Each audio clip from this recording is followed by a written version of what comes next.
Au cœur des montagnes de Simandou, les tractopelles dévorent la jungle tropicale.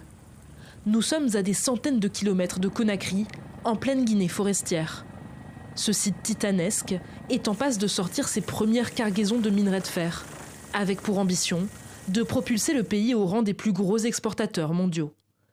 Un projet chiffré à 18,5 milliards d'euros d'investissement et qui aura nécessité la construction d'un port et de plus de 650 kilomètres de voies ferrées. Réunir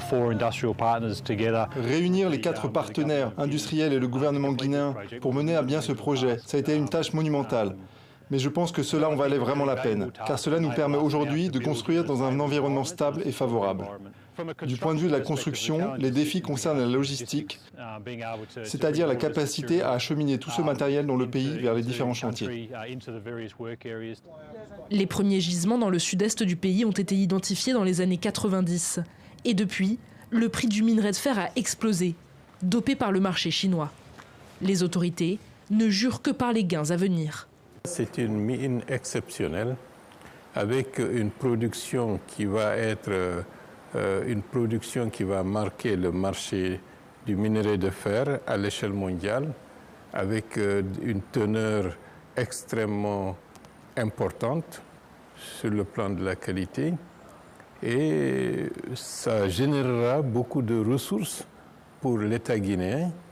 Et puis, avec le chemin de fer, c'est tout un écosystème économique qui va être totalement changé. Pourtant, la ligne ferroviaire construite pour l'occasion est très éloignée des grandes villes guinéennes, comme le souligne ce chercheur.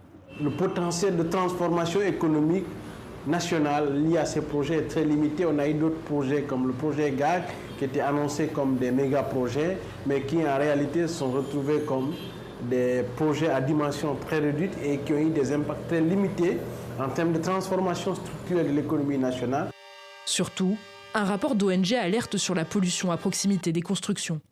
La terre mise au jour par les engins ruisselle dans les cours d'eau, un enjeu dont les entreprises minières affirment avoir bien conscience. Vous avez pu constater en parcourant le site que nous consacrons beaucoup de temps à la construction des pièges à sédiments afin de contenir les zones où nous avons mis à nu le sol. Nous réhabilitons très rapidement, nous procédons à l'ensemencement hydraulique pour essayer de consolider ce flux de sédiments. En attendant, dans les villages alentours, les populations locales sont déjà impactées. Sur le fleuve, les bateaux de dragage semblent avoir fait fuir les poissons. Depuis le début des activités des sociétés minières, la pêche est totalement menacée. Il y a quelque temps, des pirogues revenaient de la pêche avec au moins 10 bassines de poissons, mais maintenant les pirogues n'amènent que 2-3 bassines. Pour compenser leurs pertes, les constructeurs ont distribué aux habitants de quoi partir pêcher plus loin, en haute mer. Mais selon un représentant local, la pratique aurait déjà fait 3 morts, faute de pirogues adaptées.